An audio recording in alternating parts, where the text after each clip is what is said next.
Hello, folks. Oh, how are you? Our debrief live here from the Airbnb in Newcastle, Indiana. Rob Howard and David Cole. We are two tired dudes right now. I'm telling you this right now. It's we were announcing, at least I was announcing, Dave was covering up above the scale house. There's no air conditioning and the windows don't open. So it was about 100 degrees, maybe 95 and steamy. No. 100, you think? It had to get tripled. It was so hot up in there. Because it was 80 degrees in the car when I left. Okay. And that was, what, an hour ago? Yeah, it was hot. So I'm tired. We're both super tired. But again, we thought we'd jump on again here. Dave's got the rum and Coke. I'm actually going for a glass of vino tonight. I'm changing it up a little bit. I hope you guys enjoyed the coverage throughout the day. Comments are open. Make sure you drop something. I'm rocking my Racing for Vets shirt today. Love the boys. Dave's doing the pure carding. But yeah. Where do you go to get one of these? eCardingnews.com/store. Heidi Welk, I believe, will be at the track. She'll take care of you. She'll be at the track, the Summer Nationals in Newcastle next weekend. So if you're looking to get stuff, we got more #support carding shirts available as well. But hey, hello, folks. This is our third, I guess our fourth. This is our fourth one or the third one? Well, we kind of did one Thursday night. Just to kind it of was a short one. It was a half an hour. it was That's a short one. So we're going to did it at the track. That's right. Not That's here right. because That's right. it wasn't as hot It wasn't as hot Thursday as it was today. It was so hot today up there. My God, I was dying. I think I drank 18 bottles of water throughout the day. It was crazy. Anyway, let's jump into this because obviously some pretty good racing today. We were wondering whether or not we were going to have any guys sweep and have 3 wins. Only one driver able to do that, Nathan Stewart. Hat trick. Scoring the hat trick, as David would say. What do you want? You want to just jump right in here, or what do you want to do? Questions, guys. If you have any questions, fire them up here. Post them. Let's go, DC. Get started. Where are we going to start with? Let's start with right in front of you. Let's start with the KA X30 Master and K100 Master, only because it's the top of the sheets. It is on the top. All in all, we were expecting another battle. Potentially Scott Roberts getting 3 wins. He won the first 2 races. Adam Pettit actually able to take over an early lead. Then a little trouble for Scott Roberts coming through turn number 7 and 8. Pound of the curb, I think it's 7 through the chain off the machine. He goes off the racetrack. It ends up being a solo kart USA 1-2. Pettit was really strong, though, super quick. He was able to get away to the win. Sal Sparcio finishing in second spot, so a solo kart 1-2. And then John Crow finishing in the 3rd position. The Carapoletti brothers looking to go home after the first couple of days. They told me that they just really weren't making the progress they wanted. Figured they'd go home, press the reset button, regroup, and hopefully come back next weekend. I think we're going to see a couple more drivers on here, and a couple local drivers are going to come out to play as well in the X30 Master Class. Yeah, again, we talked about it with the Master category. Maybe the 3 rounds on the weekend wasn't the favorite selection for them. It's a lot. That was kind of the one thing we were going into today was attrition. How much attrition would we see? We saw it especially in the shifter categories with a lot of attrition there. That's true. But we did in this category with Roberts losing the chain, and then in the K100 Master category, Nick Tucker leading the way until a flat tire took him out of the race. So again, Nick Tucker had the opportunity to, I think, also go for the hat trick. He won the first 2 races. Hat trick. Yep. So both drivers ended up, missing the net. Yeah. And wide, shanking it to the right or left or top or whatever, or going in the net above into the grandstands. Yeah, both drivers. So it ended up being a battle between Jonathan Silva and Ron Jenkins at the end of that one. And Jenkins had the lap in the last corner, or last lap rather, turn 15. Silva goes to the inside in the hairpin, turn 15, kind of keeps going deeper into the zone to try to make sure he had it and stop the over-under. Ron came down to try to maybe the over-under, or at least get around the corner. Contact. Jenkins goes off. Actually, I think Silva almost spun as well, but he was able to continue. So Jonathan Silva ends up getting the race win. Yeah, it didn't quite go off the racetrack, but obviously slowed the pace a lot. If there would have been another driver lurking behind, he would have went from 3rd to 1st right away. But Silva was able to escape with victory and break up the sweep. That's it for Tucker. Shout out to a couple of guys here. Jim Conlon saying he had some buffering problems on his end, maybe sounded like Max Headroom. That's kind of funny. And Gary Cullen, my good buddy up in Canada, says, "Good evening, guys." How many people actually remember Max Headroom? You're right. That's a long time. I was a child. I was not. You were probably high school. We were in high school. Yeah. That was funny, actually. All right, let's go to the X30 junior category. All in all, this particular class, I think David was super fun to watch throughout the weekend. We had 3 different winners, right? I think we ended up with 3 different winners. 3 different winners. Yeah. Paul Bocuse won. Yesterday. Did Brent Cruz win the first one? No, I believe it was John Burke. That's right. Let me double check. You can look at that. But so potentially Burke, then Bocuse won yesterday. Jace Park today. One of the interesting things I thought about the main event was the fact that Jace got out early, and we haven't really seen this a lot, especially this particular category. Cruz. There you go. So Cruz won the first one. Bocuse yesterday. Park won. Oh, that's right. Park won. The win taken away because of the blocking penalty. Even though he did the block and wasn't actually done. The driver actually got by. Regardless, Park able to get out front. You guys probably listened to it on the show. Park actually kept pulling away, and they started racing behind him really aggressively. They were doing 2 wide, 3 wide. Mateo Rubio Luengo was in the fight. Essentially, Park just put down the laps and was able to continue to pull away. Didn't turn the fast lap of the race, but continued to pull away. Well, we were told, again, tire management was big in big. This category because they were running the harder Evinco tires. So only 2 sets of tires for the 3 races. For the 3 races. Yeah. And they essentially rolled up on the grid, the only driver to roll up on grid with new tires for the main event. They had fresh tires. He ran used tires. That's what I was told. Wow. So he had fresh tires. So I'm assuming those early couple of laps, it really helped with the grip level. And but as you said, we saw a couple drivers kind of squeak away a little bit throughout the weekend, but not as big as Park did. But behind them, they would not settle down and work together. No. So that was really the major issue because, as you said, he wasn't the quickest car on the racetrack, but he was probably the most consistent. That's it. And didn't have to fight anybody once he got up front. Yeah, and they, like you said, David said, they kept racing hardcore side by side through the ski jump corner, side by side they kept passing each other in the cell tower corner as well. Mateo Rubio Luengo ends up finishing in the 2nd spot. Paul Bocuse in 3rd. So good back up for Bocuse after the win. And Bocuse actually spun at the line. If you recall, that's right, it's all, obviously from our vantage point where we were, we couldn't really see like we could see in the Champions Club where we typically are. This weekend we weren't because obviously we're showered up and we've been sweating all day long today. And so I believe it was 3 wide and guys were just kind of jostling for position. And somehow as soon as they got to the line, he got spun around and then almost ran into Ken Johnson. Oh, did he really? I think Ken just kind of stood up and saw him come and stop right in front of him. Wow. Okay. So, yeah. Thomas and Annunziata finished in the 4th spot. The Team Ferris racing crew, really good all weekend long. They really had things dialed in. Alex Stanfield was fast all weekend long. Really didn't get what I think he deserved in terms of pace. He ends up P5. DeTulio was fast. Brent Cruz had the fast lap of the race. He ended up in 7th.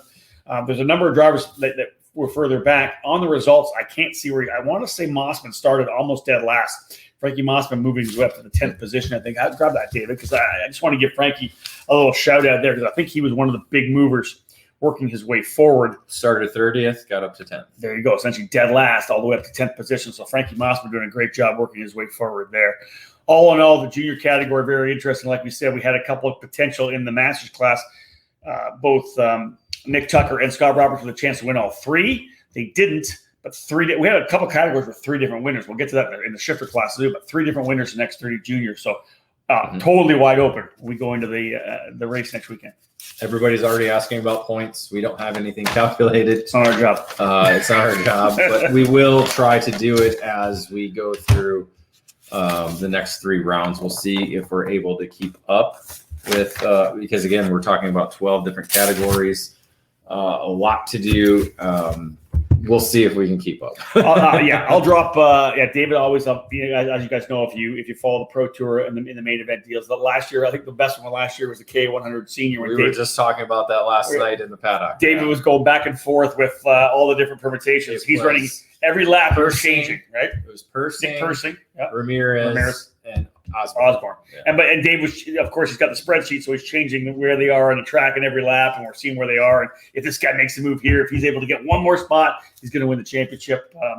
Yeah, that's exciting. Again, David will try to do fast lap because again, the fast lap of the race. Fast lap of the race. 10 points. 10 points. With the way that whole category went was crazy.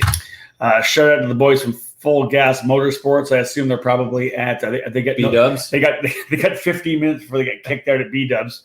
So I'm sure they're having a couple of cocktails there for sure. Some wings and beers. Yeah.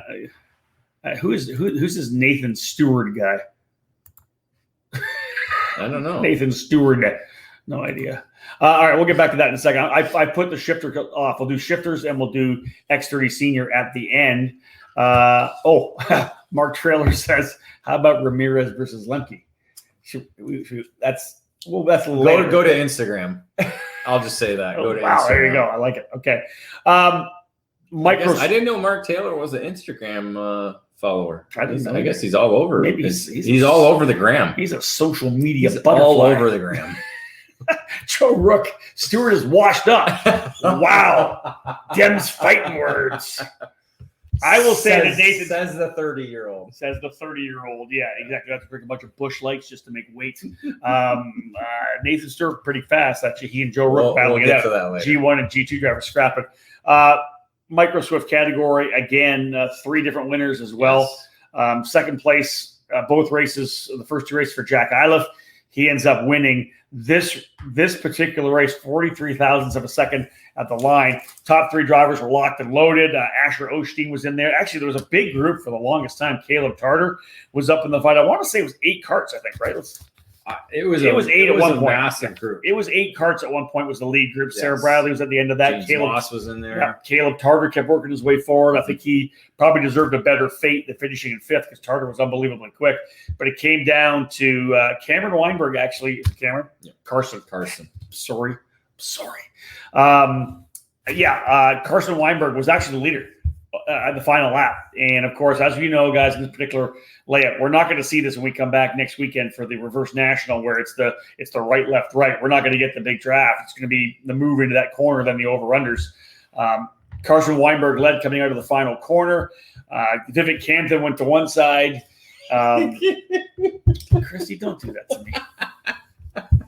He's been screwing it up since Wednesday. I worked so hard, though, and she knows it. She's listening, and she knows how hard I've been working. She has the most comments on our Mixler feed than anyone, and it's telling you how to say to know which child is on the racetrack. I'm telling you this right now. Literally, when I'm calling the races, either races with the Weinbergs, and I literally look at the live timing every time I call their name, so I know I say it correctly. Now, I couldn't quite see because as you see here, this is kind of bent over, so I wasn't able to see Carson. I apologize. So it's like his driving. He has a lot of excuses. I still beat you, David. I still beat you every time. So Carson Weinberg coming out of the corner, of course, spread out, run down to the line.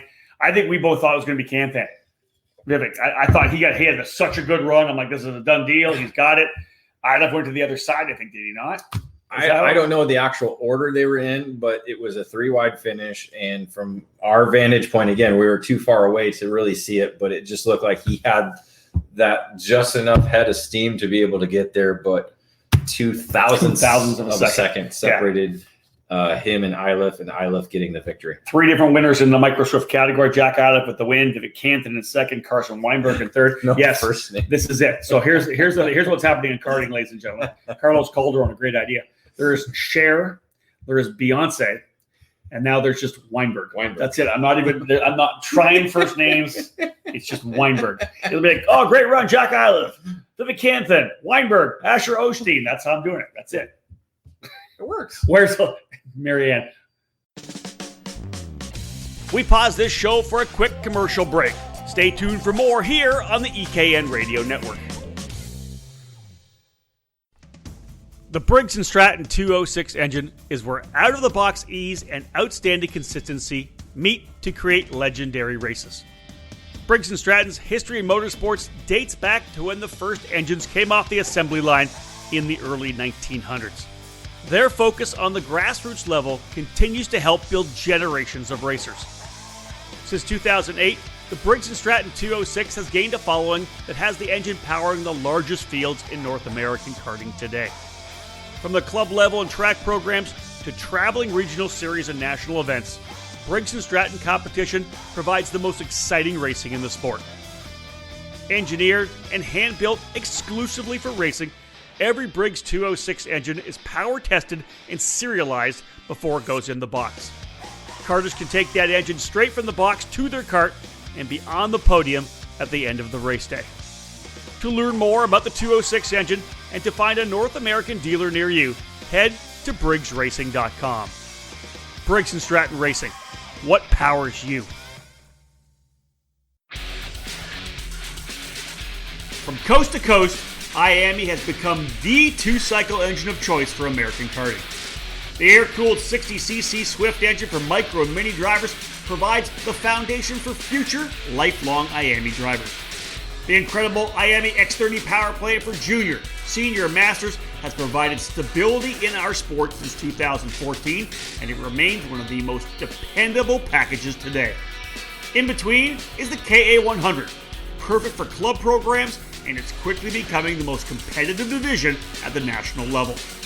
IAME is the spec two-cycle power plant for the SKUSA Winter Series and Pro Tour, as well as the Pro Kart Challenge, Los Angeles Karting Championship, KPX Karting Championships, and the International Kart Federation sanctioned programs throughout the western half of the U.S. Based in Temecula, California, IAME USA West is the official distribution center and provides dealers and customers with fast and friendly service for all your IAME products. For more information, head to IAMEUSAWest.com. IAME, the heart of kart.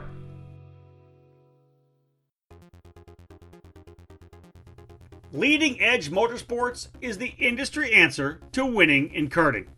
At the helm is industry veteran Greg Bell, who has orchestrated the success of many drivers dating back to the mid-1990s. Most recently, Leading Edge Motorsports and Greg Bell helped guide Danny Formel to victory at both the Rock the Rio and the Superkarts USA Super Nationals 23. Based in Lodi, California, Leading Edge Motorsports is the Western importer for IP karting, which includes the Praga and Formula K chassis brands. Leading Edge Motorsports is already looking forward to the 2021 season, which begins with the Challenge of the Americas, the premier winter series on the West Coast under the Rock Cup USA banner.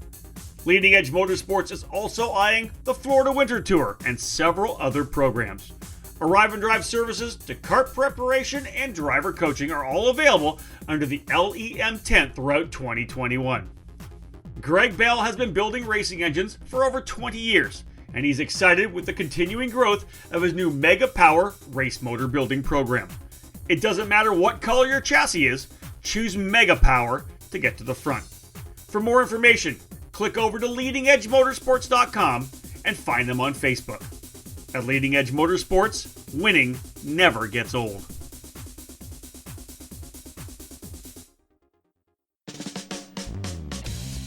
Thank you for listening to the EKN Radio Network. We now join the show already in progress. Where's Alicia?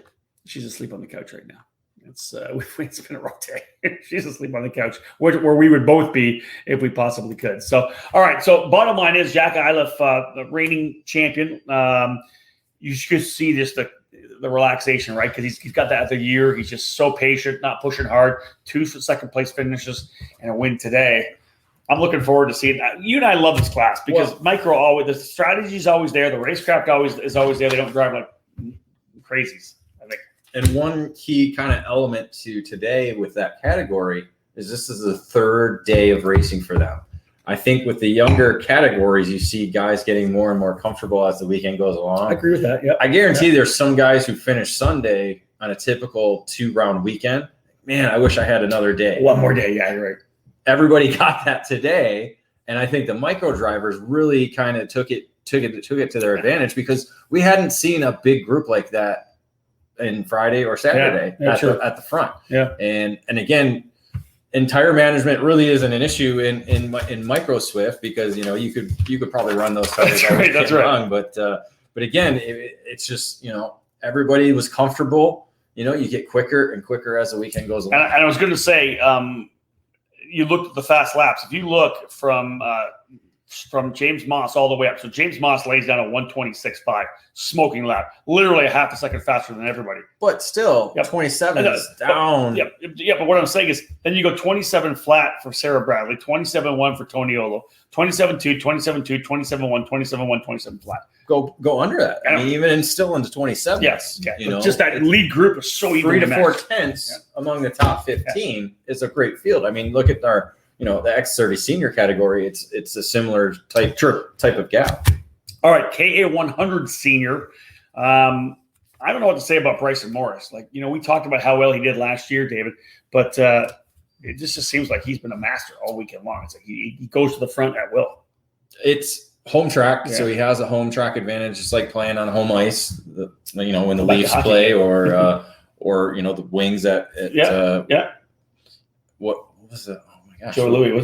It's Joe Louis Arena, but we're not there anymore. Our Little Caesars. So I know it's weird. But no, I'm kidding. We're not Maple Leaf Gardens anymore. I don't even know what they call the Canadian, the Toronto hockey arena. The Boston Garden. The Gardens. The Garden. All right. So Bryson Morris, though, listen, let's be real. An unbelievable run for him again. He was just kind of playing around with guys moving forward. Brandon Lemke, I think he went to the lead way too early. He got super aggressive, was making the move forward, goes to the lead, and I'm like, Brandon, what are you doing? That's not something that Lemke would normally do. Settle in second and make something happen.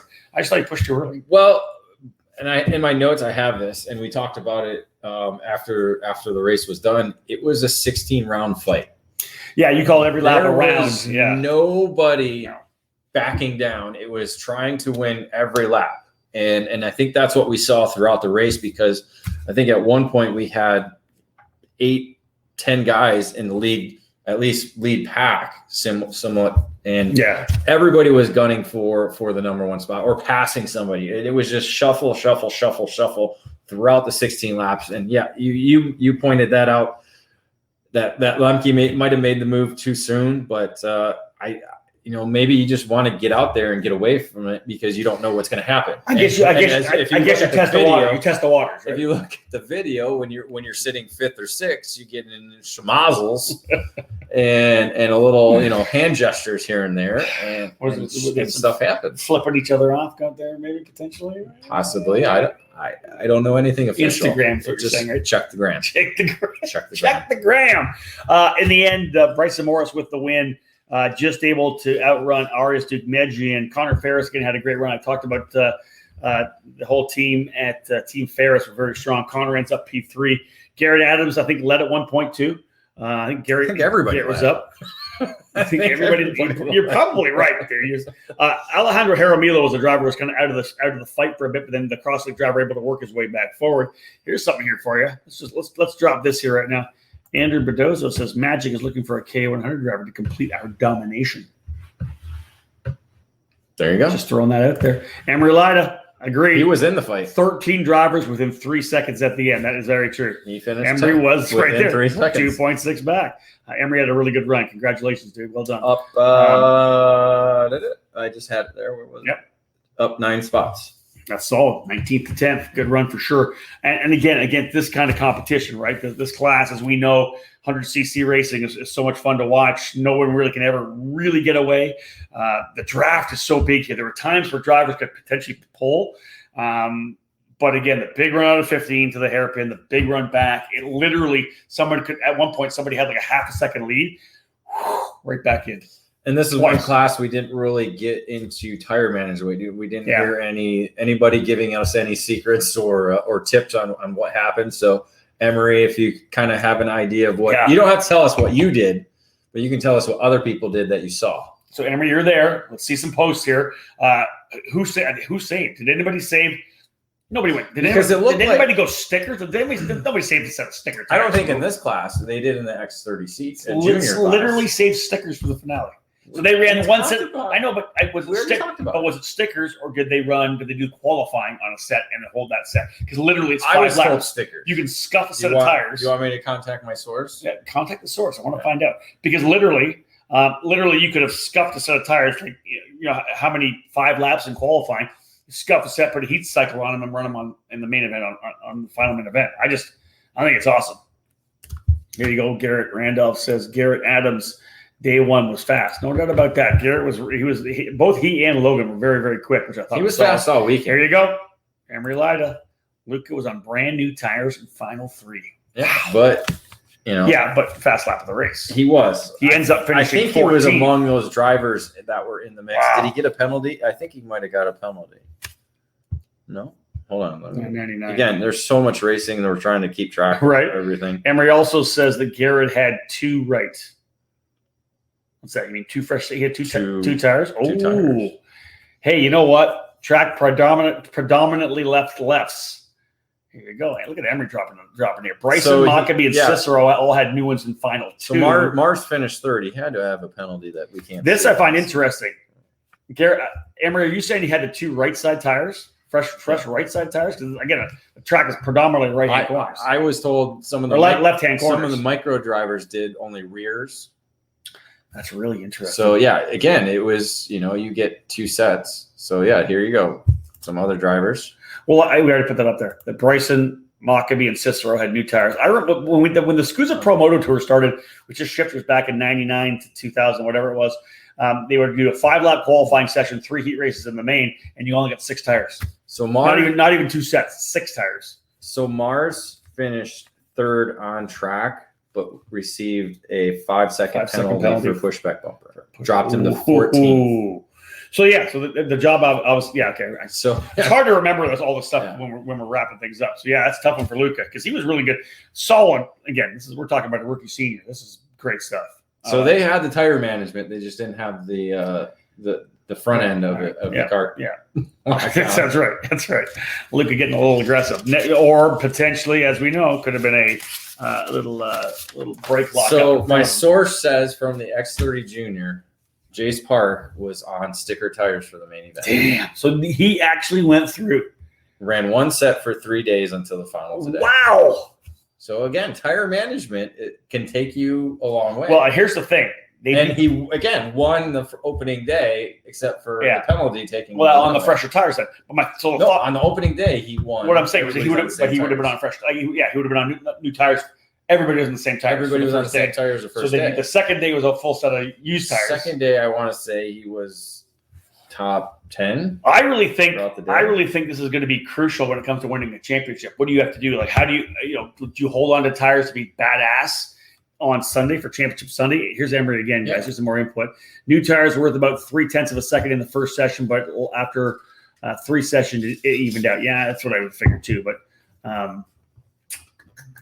I like that. This is really interesting. I like it.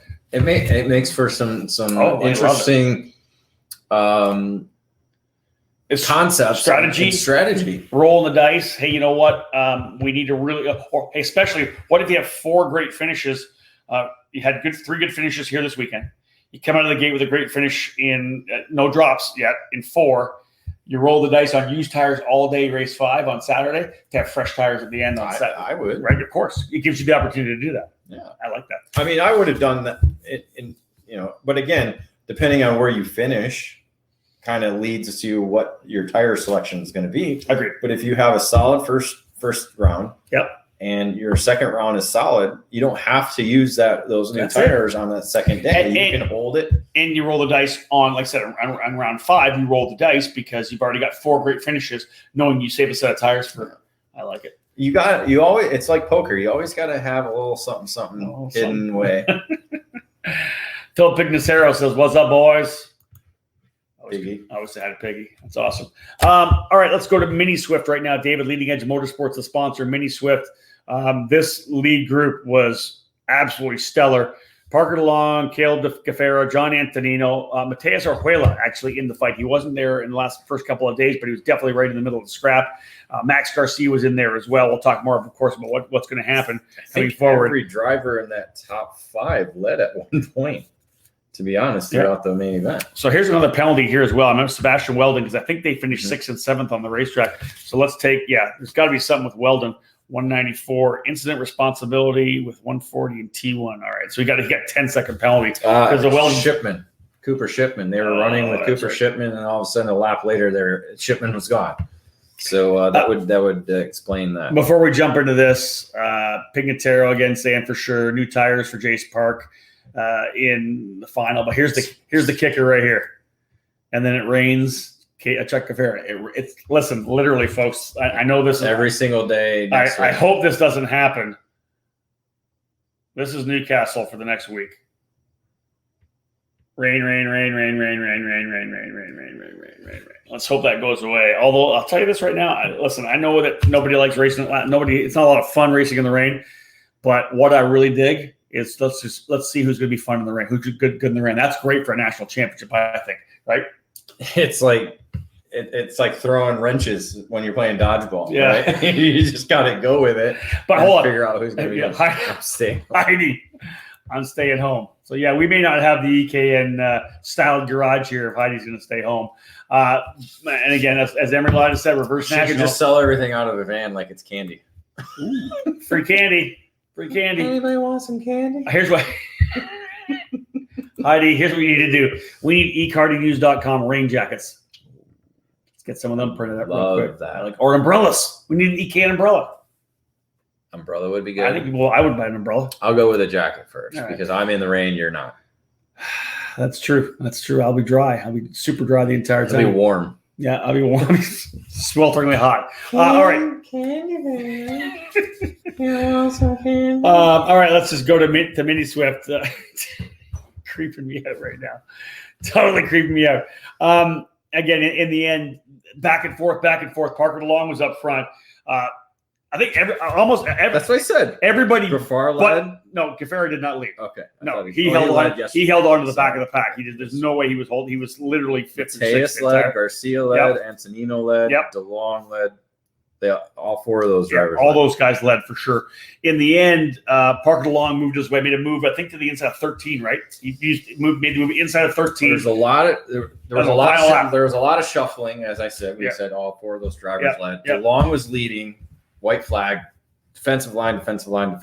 They get to the I-70 corner, and boom, everybody drives right by him. He literally got driven right by. Everybody was pushing each other aside from him. He was kind of like, hey, I'm over here. I'm over here. But somebody pushed me. You're the point leader. To the back of the bus. And you talked about that. To the back of the bus. And you had talked about that during the race because you said Garcia was kind of helping DeLong out a little bit. And you're like, no, you got to go. Why would you do that? That's right. Don't get it.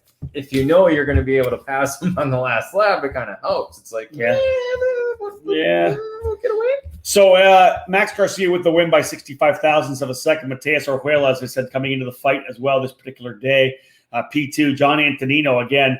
P3, three podiums for John. Yeah, really impressive on the Race Factory machine. I think Garcia was 3 podiums. I think you're right. Yeah. I don't think you want to look at all that, but Caleb Gafaro was able to hold on. He ends up P4. He goes by Parker DeLong as well. The Weldons were 6th and 7th, as I said, but a big penalty. 3. Yeah. So Max and Antonino have 3 podiums. 3 podiums. So, man, that's each with a win. Yep.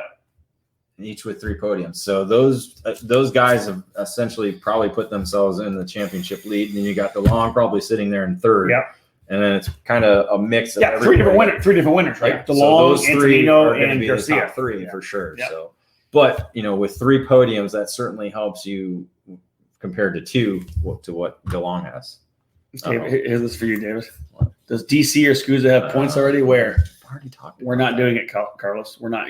David will do his deal at the end to make sure we know, kind of figure out who the championships are on Sunday. That's up to SKUSA to get their points put together. So we'll hopefully see some points midway through the week on that one. Otherwise, this is good. This mini Swift category is going to be fantastic. What do you want? We pause this show for a quick commercial break. Stay tuned for more here on the EKN Radio Network.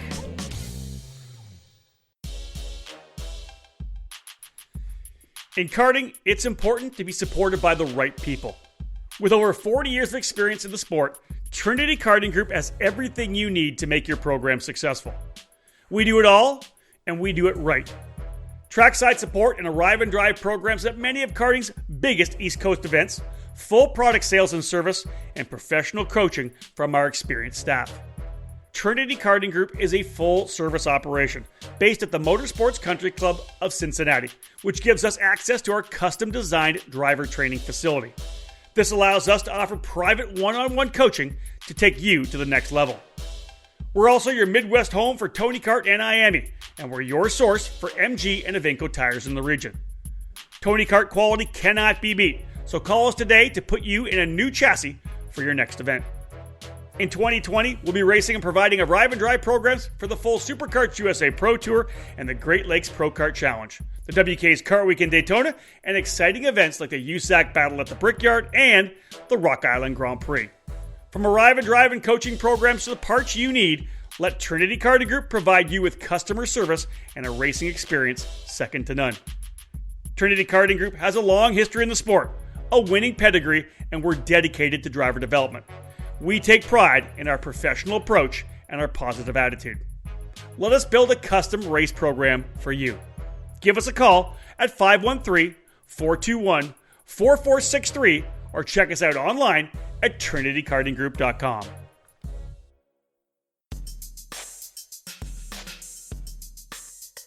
All over the karting world, everyone knows OTK is the gold standard for quality and performance.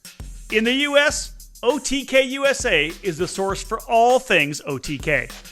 From the legendary Tony Kart brand to the race-winning Cosmic and Esprit chassis, and the new for 2020 in the US, the Red Speed and the EOS, OTK quality is second to none. All 5 brands are winning races and championships across the country in national programs like the Rock Cup Florida Winter Tour and the Challenge of the Americas, the SKUSA Pro Tour and the SKUSA Winter Series, and the Pro Kart Challenge, and the United States Pro Kart Series and the WK Manufacturers Cup. And OTK products are also front and center on the podium of club and regional races from coast to coast. To learn more about a specific product line or to find the OTK USA dealer near you, whether it's Tony Kart, Cosmic, Esprit, Red Speed, or EOS, visit www.otkusa.com. Specific chassis territories are still available, so kart shops interested in adding a winning component to their product lineups can contact OTK directly.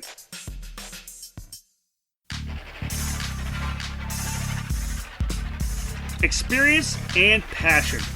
That's what led to the launch of AMAX Racing. Owner Charles Maxwell began AMAX Racing in 2015, expanding the operation in 2019 with a focus on driver development for drivers of all age groups and backgrounds. From top-level drivers to grassroots racers or families looking for a team that will help them achieve their goals, AMAX Racing can guide you with the absolute best trackside service at affordable prices. No matter the chassis, AMAX Racing welcomes you and has the experience to put you on the top of the podium. You can join the AMAX Racing family at the WK Manufacturers Cup Series, Route 66 Sprint Series, and local events around the Indianapolis area. The operation is also set to compete at the Rock the Rio and SKUSA Super Nationals later this season. For more information, contact them at 317-437-5886 or find them on Facebook. AMAX Racing, all of your karting needs under 110.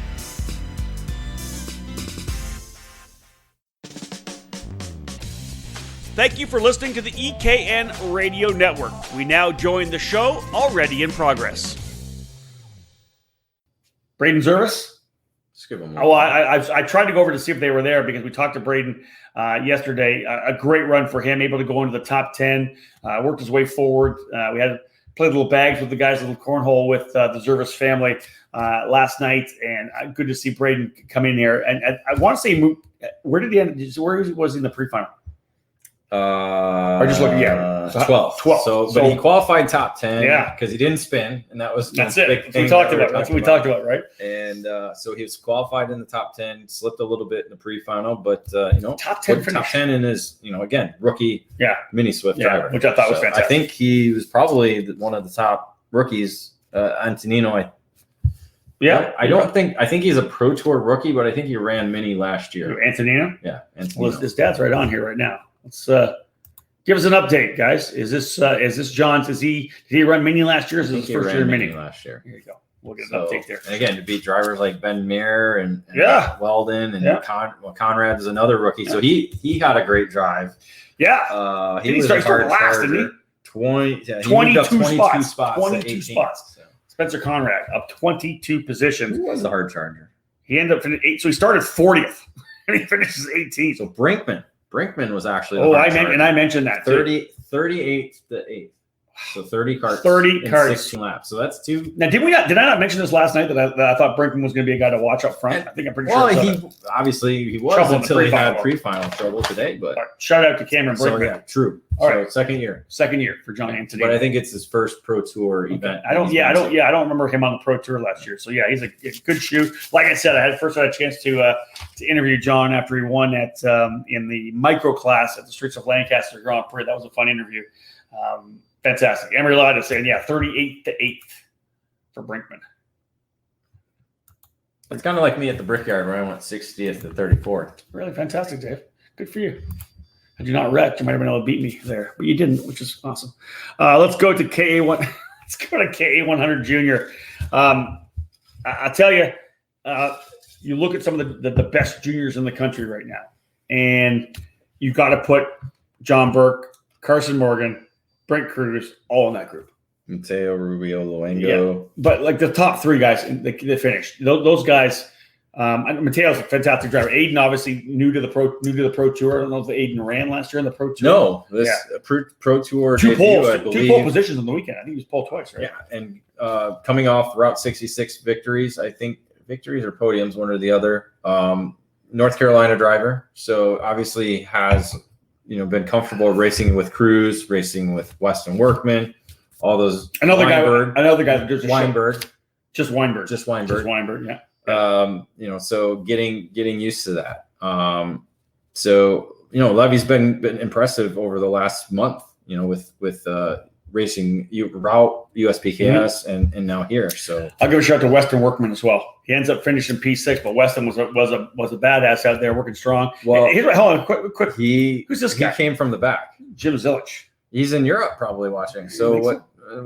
Well, I don't know if he's in Europe. I know Connor's over there. Connor Flipper is over there. I don't know. The Jim's in there right now. Otherwise, it'd be 4:00 in the morning. maybe. It was the pre-final that Workman came up. Yeah. So I think he got bounced in tech for qualifying, put him at the back, so drove up to 9th in the pre-final. Was able to kind of get close to the top 5, just not enough. So John Burke getting the race win. It just seemed to me that throughout the entire weekend, it seemed like John probably more confident than I think I've ever seen. He was. He put down the laps because in the end it was kind of him or Carson Morgan at the end. Yeah. They kind of broke away from the rest of the field. Well, remember, Carson was right with him the whole time. But Burke laid down those last couple of laps to be able to pull out to a lead. I mean, 1 second advantage. Yeah. Probably, I think he pulled it in the last 2 laps. So essentially half a second each lap. And it was out of 15, really rolling the speed out of 15. Scoreboard and I-70 was where he was pulling a lot. I think Morgan would kind of close up a little bit in the super mile section. But Burke was able to pull away and kind of the tighter stuff. So maybe a difference in gearing between the two, but Burke was he put it down when he needed to. And that's 2 wins for Burke, right? 2 wins for Burke. Carson came over at the end of the day because he actually didn't hear that we were doing the podiums. I think we did them first. And so he's running up afterwards to get it. And he goes, man, I'm second again. I'm like, Carson, don't worry. Keep digging. We've watched Carson be one of the top kids coming up through the ranks, and he's got a couple of good years. So in Burke won round 1, and then in round 3, so 2 wins. 2 wins for John Burke. Confidence and momentum. Can't talk about it enough. Confidence and momentum. I think he's going to be really strong. Again, the thing is, all bets are off because reverse national. I would love to see it in the dry, but I have a sneaking feeling we may end up with wet. But I'm still a big fan of the wet. I like it. All right, Dave. Let's go. Let's go shifter. I was leaving it alone. Super easy. We'll just blast through the G1 and G2. Nobody cares about four drivers in G1. Joe Rook ends up getting the race win. Scott Barnes had some trouble early, right? What? Had something in the carburetor in the pre-final. Got the whole shot on Joe. Yeah. But something in the butterfly, I think, it didn't finish, right? Broke or something. So wasn't able to finish. Thus had to come through a little bit of the Masters drivers. But didn't have the pace to keep up with Joe during the main event. Joe could have had a hat trick had he ate a couple burgers and drank a couple Busch Lights. lights. Came up light in one of the races, in the first race, actually. Sketchy Barnes ended up getting the race win there. Had a bunch of tacos on Saturday night, so he was good to go. Anthony Stifler coming home in third. G2, got to give it up for Nathan Stewart, man. To be honest, this guy is a badass. You look at lap times, his fast lap would have been second quickest in G1, too. We're talking 45 years and older versus 30 years of age and older. And really, at one point, throughout the weekend, 15-pound difference from G1 and G2 because of the KZ versus. Oh, that's right, because the 175 because Rook's on a KZ. That's right. And to be honest, Nathan was battling it out with Joe. So G1 and G2 winners kind of fighting it out. It's fun to watch. I totally agree. Yeah, and not only that, they had the S2 guys in there. And some of the back. I talked to Nathan. And he's like, well, listen, they started at the same time. We're talking to the guys like, can't we start separate? Because by the time they get going, they're already into the end of the Pro 2. They're battling Pro 2 drivers. They're battling some of the Pro shifter drivers as well in there fighting with those guys. I think they would like to have maybe a 15 or 20-second gap. But SKUSA starting them all at once, rolling. They give a little gap of a couple of rows, right? I think they should split it. But they like to split it so it'll be a clean race. I personally like seeing them battle it out with the senior drivers. I know that's not what they want, but man, it's good to see them battling it out with the Pro and Pro 2s. You're here to race the people that you're supposed to race with. That's true. Yep. You know, it's not like KA juniors racing KA senior. Yep. It's the same type of scenario. Sure. Shout out to Joe Rook saying respect to Nathan, though. He's a beast. No doubt about it. Phil Pignatera, can you say magic? We're not there yet. Yeah, I can say magic. It's a word, Phil. Of course we can. All right, let's go to Pro 2. This is I didn't see it. You said that Jordan Musser had I talked to Jordan. Wild ride. I didn't see it. Okay. Because it happened on the opening lap. Again, he had issues in the pre-final, had to avoid hitting a driver, jumped over the ski jump, and just went straight off. Okay. Yep. And then kind of bent some things. And so he didn't finish the pre-final. So he started in the back of the Pro 2, Pro 1 group and was making his way around a guy at the scoreboard corner, gave him a little bit of room on the dragon teeth there on the rumble strips. And the guy just literally came over to the right and took his left rear out, sent him sideways at 60 miles an hour as they started pulling out, and said he just did a couple hops. It could have been. Was expecting to go over and luckily didn't, but ended his race right there. In the end, it was a pretty good battle up front. We had a good fight for second spot. Josh Pearson, just 14 years of age, last year X30 junior number 3, right? National number 3. His first ever Pro Tour win. He gets it in this weekend here in the Pro 2 category of Rawls and Performance Group. He was literally punching above the weight class. Because I want to say, did he finish ahead of Race Liberante? I think he was ahead. I think he was ahead of Liberante on the racetrack. Look for total time. He was 5th overall. 5th overall in Pro 2. Amazing run for Josh, and super fast. Again, probably had the 5th fastest lap of the race. Yeah, 13 flat. So really impressive there. Baylor Griffin and the fight was awesome between Baylor Griffin and Anthony Freese. Griffin's again another DNF in the pre-final because he and Salas got together. That's right. In the pre-final. So they started in the back. So Griffin had to work his way forward throughout the race, thus allowing Pearson to kind of cruise control. Opening lap, Anya Rule was leading. Yes, at one point. Yep. But I thought she was going to pass. She might pass Race Liberante there. That would have been fun to watch. It would have been. She was putting the pressure on, but it's hard to go the whole lap. 16 laps, tough on this particular racetrack. Baylor Griffin does end up getting the second spot. Anthony Freese was third. Gavin Bailiff was right there as well. He was fighting with Freese at one point, but fell back about a couple seconds late in the run.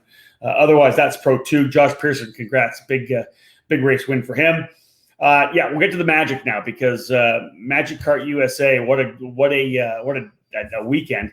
All 3 drivers getting a race win. Bedoza wins race 1. Vanderstuur wins race 2. AJ Myers wins race 3. Doesn't drive 7 hours home. He's still probably driving home right now to get home to go to work in the morning. Rory Vanderstuur, though, fast lap of the race, so that bonus points there. I think Rory might be the point leader coming out of the weekend. Yeah, AJ had the issue with Formal in one of the main events. 6th place, I think, or something like Bedozo had his issue today with a broken shifter lever. Yeah, the top mount. Right? A 10th place finish for him. So I think Rory's kind of kept things clean. Formal still finished that race though. So a couple podiums for him. Jake French had an issue. So if he wouldn't have had the issue today, he might be been able to be up towards the top of the point. Jake had an issue with the actual, the actual spline out of the engine for the gearbox. Even Wick had issues in one of the mains. Liberante was a DNF yesterday. Yeah, so attrition is major factor in the Pro Shifter and Pro Shifter 2 categories. Here's Bedozo giving a little Andy Rule love here, right? Andy Rule showing the men and girls can handle a shifter. I get it. I talk about it, and I've said this before, and we'll talk about it a little bit in the senior category.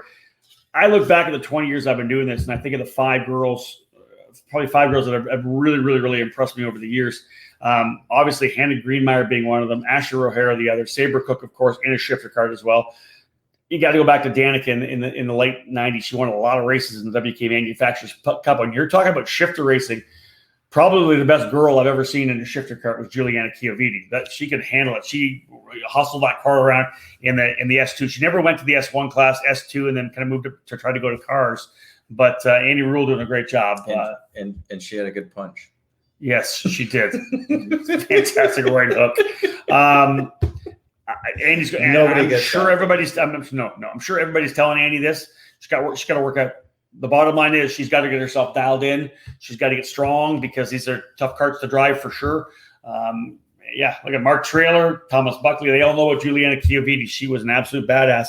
Won a lot of races. Her dad, of course, was the Burrell importer in Canada for many, many years. And Juliana was a top driver on the Pro Tour. I want to say she won at the streets in Barrie, in the Barrie Grand Prix. I think she scored the S2 win. So nobody knows Canadian street races. Everybody knows the Barrie Grand Prix if you've been around. I think she won. You've been around. I think she might have won at Marshalltown as well. I think in the S2 class. In the Pro Tour. Yeah. Well, Carlos Calderon's the Dutch Intrepid driver. Yeah, but she's not American. That's Bitsky Visser. She was Visser's unbelievably fast as well. She was strong. It's like saying Catherine Legg. Right. I don't remember Catherine doing the karting that she did. I'm just saying, Catherine she's not U.S. I'm talking about North American drivers for sure. Yeah, Bitsky Visser, as I said, who is now she was running in the W Series as well. But anyways, she is obviously Sabre Cook was a race winner as well. Tremendous driver in the S2 class as well. All right, so there you go. AJ Myers with the win. Rory Vanderscher second. Danny Formal third. Formal really working hard. He was surrounded by magic carts there at the start in third before Bedozo had his issue. Nonetheless, though, AJ Myers getting the race win. Rory Vanderscher, a fast driver on the track.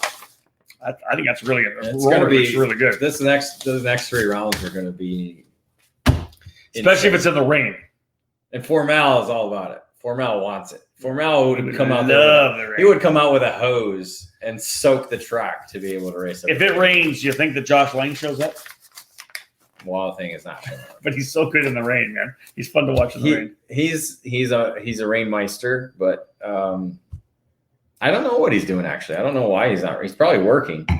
So that would explain. He rolled into the Brickyard this Friday without practice and beat people. Yeah. Let's wrap things up here right now with the X30 senior class. We pause this show for a quick commercial break. Stay tuned for more here on the EKN Radio Network.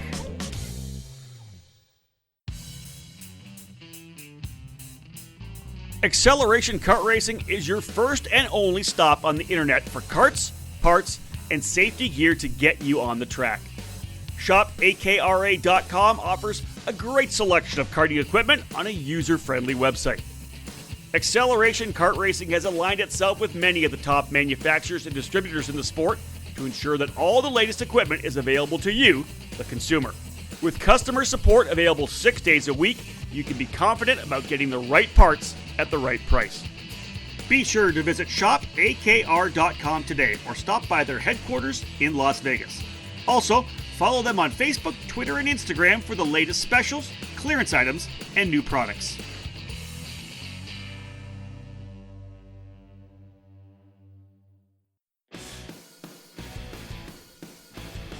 Feel like you're racing alongside the many legends that have called CRG home. With direct factory support, The CRG Nordam operation is the North American distributor for all CRG products related to karting and is based just outside Houston, Texas.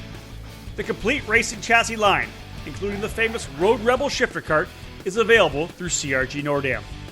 The growing FS4 Briggs & Stratton Focus chassis is expanding worldwide, including right here in North America.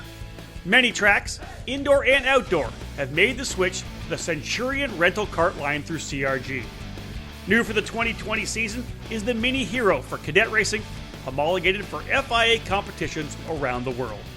Head over to kartcrg.com or find them on all social media networks.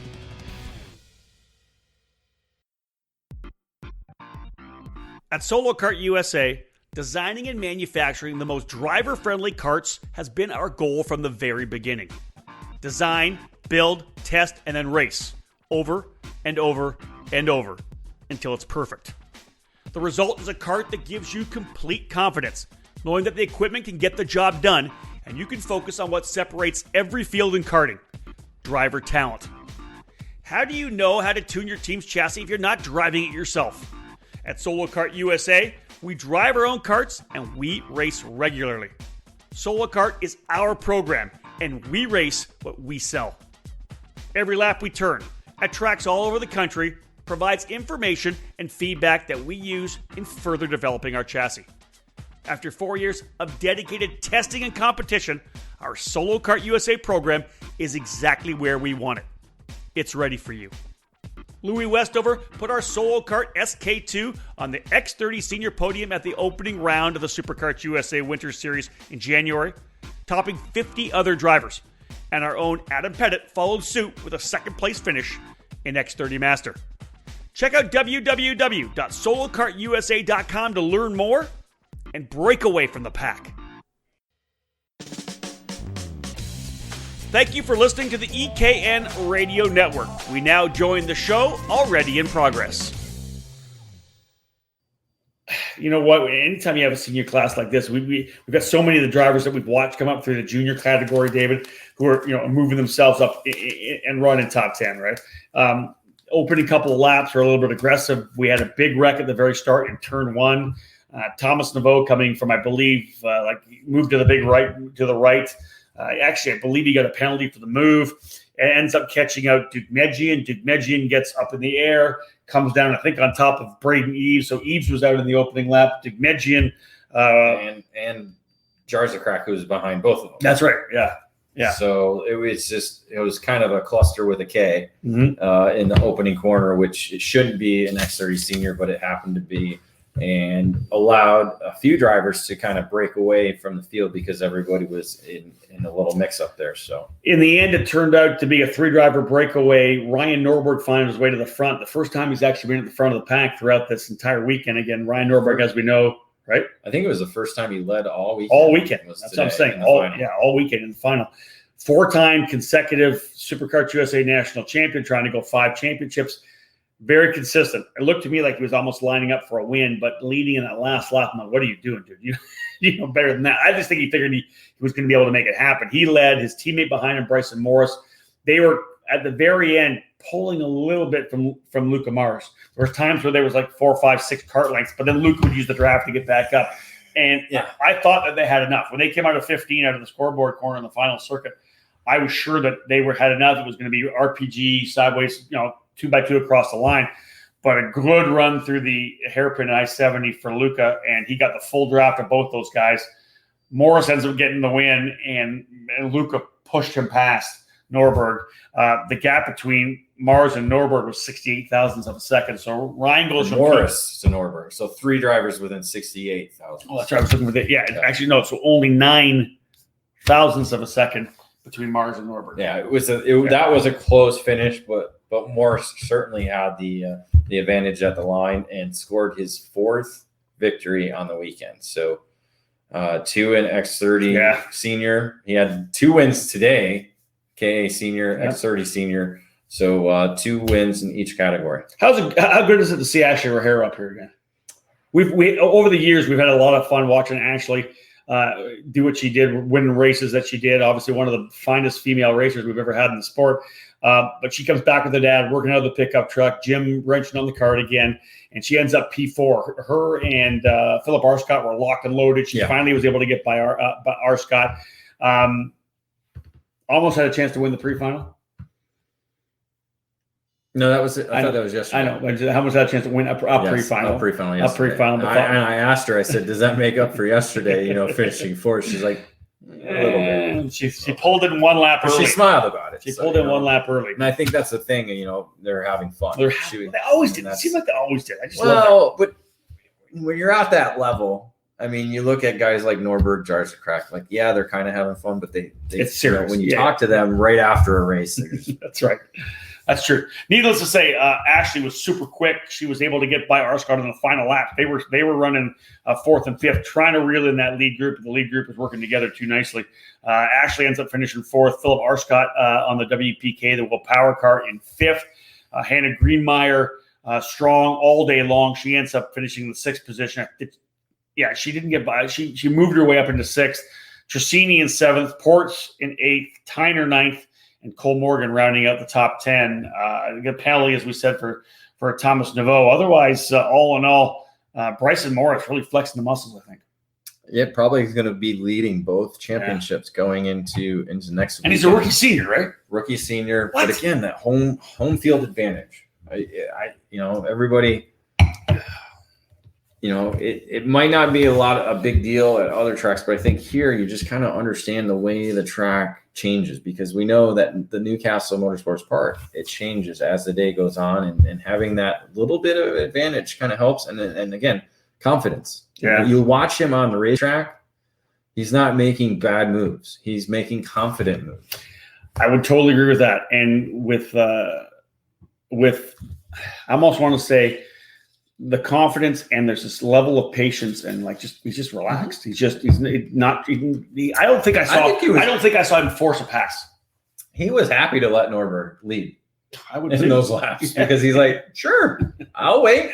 You're good. So I hear you're good. But that's what's going to change next week, as you talk about. We're going to have rain, so that's going to change things. And just the way the track's laid out, it's none of this, I'm going to sit back and draft by somebody at the start-finish line. No, it's going to start getting have to pass somebody for the win. So we're not we're not doing the full super mile. We're doing reverse national. So it is right, left, right, coming back to start finish. Yeah, I know you like that. Think about it. When we used to come here when the track first opened up, and the original start finish line was around the corner. It was a draft to the last corner. Yep. And you still had to get through, and there were so many of those over-unders, totally. Guys going off in the grass to try. I know you weren't here for a RoboPong, but guys just Billy Lewis going through the fence where everybody on the grid there to get through the finish line to finish first. It was just, that's what we want to see. We want to see crazy finishes. Okay, here's two questions. Let's wrap it up with this, and I totally agree. Phil Pignataro says these tires didn't change the track much this year. Very interesting, and that's something we talked to a lot of drivers about when we were kind of wrapping things up through the day. And Mark Trailer, perfect question to follow it up: is the track rubbering in now with new tires? Really, David? No. Not people are telling us no. Not that everybody is used to when you are talking about MG/Evinco tires. Yeah. There's not that rubber buildup that you're going to get when you go out and do your track walk. It's like we talked dry slick. It's like glossed over. Yeah, it's glossed over. All the tires are marbling. It's kind of like a dust. Mm-hmm. Like it's wild. It's like a pixie dust. And everybody talking about how super stiff the sidewalls are. And they're just trying to get a feel. They're just really trying to get a feel for it. It's not something they've ever expected before. They've ever had before with the Vinco tires /MG tires. Yeah, it's something that everybody has to get used to. It's a brand new tire. Yeah. Nobody has. Not every. I'm gonna get that spider right there. Hanging there. Nobody has tons of time on these tires, so it's a learning experience. It's different from cold weather to warm weather and the different tracks that you go to. Done. Anybody got any other questions? You're not walking out of your shoes. Perfect. No. Yeah. You're not walking out of your shoes, and we've seen that before. I'm walking across the racetrack, and there's like a little bit of a grip, but not much. Yeah, and that really, think about it. Everybody who's been here before. You come into Newcastle with here are my notes. here's what we've done before, right? This is what we've done. And we're going to do this. The track's going to be like this after the first day. Here's what we're going to do. We got to loosen this thing up. We got to free it up a little bit because I'm bound up. It's a totally different approach to one tuning. One of the X30 drivers Yep. that was running up front said we just threw the kitchen sink at it today on the final just to see what it would do. So again, guys are still learning what is exactly what the track's going to do. And then everything they learned this weekend out the window. Put some rain tires on. Let's see who's good in the rain. But it's Indiana. You never know. That's true. Because Yeah, but hold on. We were at the Speedway last weekend, and it did rain, but barely. Yeah, and they got hammered with a bunch of rain down here in That's Newcastle. So you never quite. Here's the 80% chance of rain on Saturday, was it not? When we were at we were in Indy, yeah, you're right, and it didn't rain until the end of the day. True. Now, here's the one thing, because I know the mechanics, they're going to want it to just do something, either rain or don't rain. Back and forth, changing this, changing that. Oh my God, it's drying up. We want to watch it, but they don't want to. Yeah, I'd love to see it go back and forth like that, but I feel so bad for those guys when they are thrashing like that. My God, back and forth. It's tough. All right, folks, if you have any other questions right now, we'd be happy to answer them based on what we think we know or what we don't know. We can find out for you later on. Otherwise, we've obviously done these nightly debriefs, so we're not going to do a regular debrief podcast. What I'd like to do potentially on Tuesday is get a couple of winners to get them on the show. Dave's, of course, going to be working his tail off throughout the next couple of days. It could be just me, it could be David and I, but we're going to get a couple of winners for kind of a debrief interview instead of just doing a full debrief. So if you have any questions, we can bring those up there as well. If you have any questions right now, throw them up. Hopefully you guys have enjoyed this show. We are ready to wrap up. It is 10:30. Yeah, we've almost gone an hour. I know. 56 minutes. Man, lots to talk about. But again, Pro Tour in 10 days, right? It's like Cole's Notes, jamming everything together. Winter Nats, nope. Spring Nats, nope. All the Summer Nats, 6 races. Summerfest. The Summer Festival of Speed, or Summerfest as you call it. I call it Summerfest. You think you're a trendsetter. That's the problem, right? You think you're like a hashtag trying. guy. I'm trying to hashtag it. Do you think you're an influencer, Dave? No. I don't think you're an influencer. I know I'm not. I try to be through the web. Oh, hold on. This works for me. Oh, yeah. Cocktails at my camper tomorrow. That works for me for sure. Oh, tomorrow. No, we're going to be working here all day tomorrow. Dave's driving home tomorrow. Rob Ocasio, favorite race of the weekend from both Rob and David. What was your favorite race? Man, it's a lot of good races. I really like the senior race today because I didn't know how it was going to happen. To see Norberg finally get up front and knowing what Norberg can do, right? It's like, okay, what's Ryan? How's Ryan going to handle this? Can Bryson find a way by still? And he did. Like he still was right. Yeah, it was good. He was still able to make the move, which I thought was good. The micro impressed me today because there was almost 8 guys up front. Yeah. But it's hard to think about what happened Saturday and Friday because we've already kind of washed that away. So for today, I would say the micro race because I enjoyed seeing, and they race clean. Yep.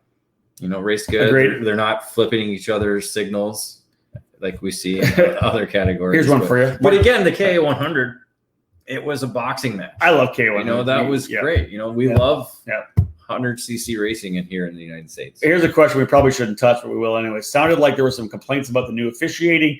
Is that smoothing out? I would say this right now. It's a brand new officiating crew to a certain extent. John Maskey was here last year with Neil Strickland and everybody else. They brought Bo Barfield in, and Bo Barfield is the race director for IMSA as well. I've known Bo for 20 years probably. He was the USF 2000 race director at one point. Back in the day. Yeah, he was the USF 2000 race director at one point too. So this guy's been around a lot. And Bo Barfield was a driver himself. He raced USF 2000 himself. This guy was he's a racer who's done this, and everybody's going to have to get a feel. John's done obviously some karting, but Bo hasn't done karting, so that's something he's going to learn. He's going to learn the racecraft here as well. There was a couple of calls that we thought were a little bit questionable, but they're going to figure that out for sure. It seemed like it smoothed out a little bit at the end. I will give this. That was a good pass. Grayson Eves, the father. We got to do the father filter right now. Oh, my son's so good. He's awesome. Best pass on the outside was Braden Eves. That was a badass pass. It was the cold trickle move. It was around the outside of Luca Mars, right? Am I right? Yeah. Around the outside of Luca Mars. That was pretty good. So Grayson, yes, that was a solid pass around the outside. All for naught because he ended up getting a pushback bumper, but all the way because Luca went to the inside, all the way around the outside on the cushion of Kokomo. Excellent pass for Braden Eves there for sure. Yeah, there's no cushion in Newcastle, is there? There is no cushion right there right now. Let me remind you, I got the first-hand look at the Ramirez versus Luntke thing. Check out the gram. Yeah, check out the gram, folks. All right, listen, we're done. It is a 10:30. 10 seconds. 10 seconds. Thank you so much, folks. It's going to be a 1-hour show. 5, 4, David Cole, Rob Howden. You're going to miss it. No, I'm going to go past it. Thanks, guys. I appreciate it, guys. Hope you enjoyed the show. Look for our debrief interview on Tuesday, likely with a couple of the race winners. But thank you so much, guys. We do appreciate it. Book it.